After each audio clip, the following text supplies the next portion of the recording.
Hey guys, welcome back to my Don't Just Begin Again series. We're looking on the Wiener dog, the little lightning dog, or whatever you will call it. It's actually Stormclaw today. We are facing, so let's begin.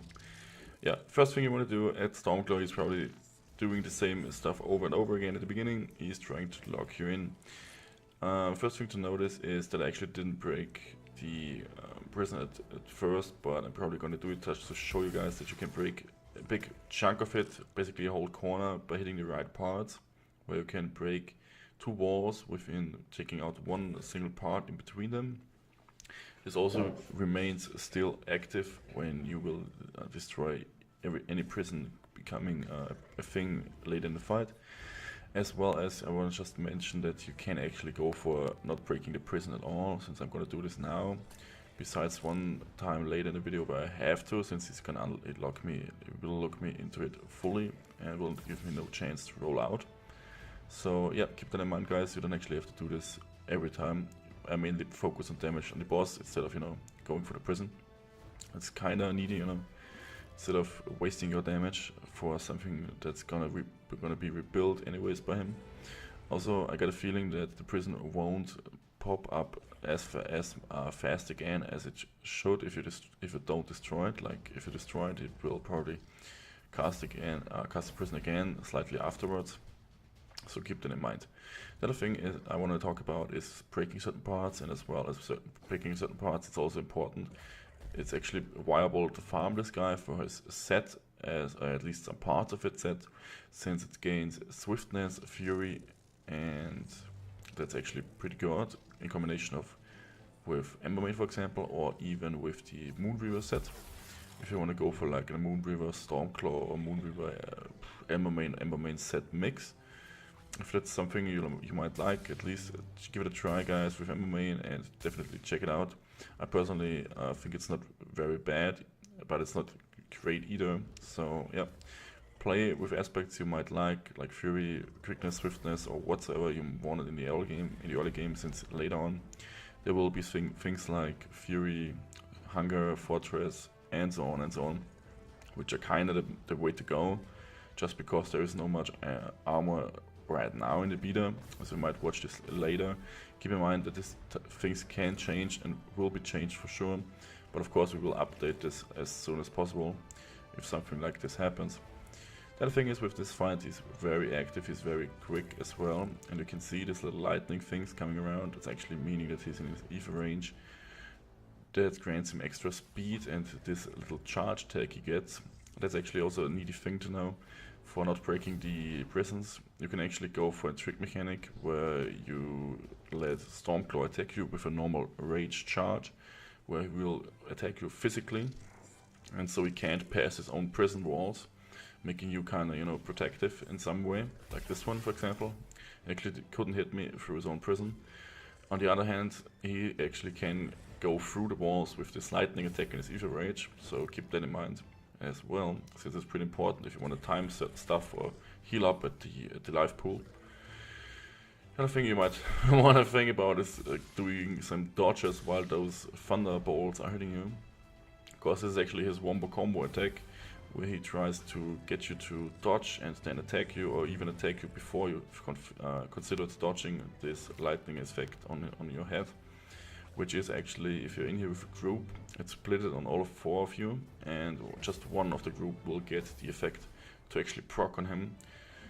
And if to dodge the proc, it's pretty easy. You just have to roll every third time the thunder visually appears. Of course, Chamberlains can do this as well. Just keep in mind that Chamberlains have to do it a bit differently. Maybe if you're really pro, I'd say, if you're a master of your weapon, do this with Q animation once in a while if you can pull it, or as Chamberlain do it like the second visual thunder lightning disappears, and you should probably time it right. Of course, as well, like you saw on those little lightning balls, he can shoot those over the whole map basically, and also those things go through his walls no matter what, no matter which rage or end rage or phase or state of the fight he is in.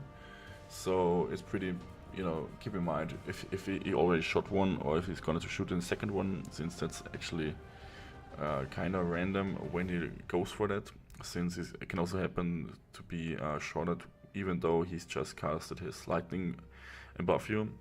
In which case you're pretty lucky, since usually it's this wombo combo, where in my opinion you should probably get hit once, since you already got hit. You won't get hit again, and you got, you know, just one amount of damage in, instead of being cast out while, you know, wasting stamina on it and then going in back to the fight.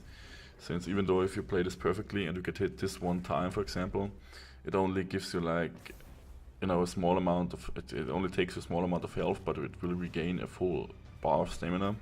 So consider that, you know, instead of just wasting your time while dodging this and this and this again, just, you know, just to hit him once in a while. Also pretty handy. It comes in the fire aspect as well, since it will apply a dot on him, which then deals percentage damage of his life. Also stays on him for a short amount of time while doing this, so even though he disappears or does things like this one, where actually makes you dodge, like if you basically, he makes you dodge and you can apply the fire dot. It's also it's basically the same amount of damage as you would hit him with a normal hard hit without a fire. So it's pretty needy for those speed fights and quick movements he got.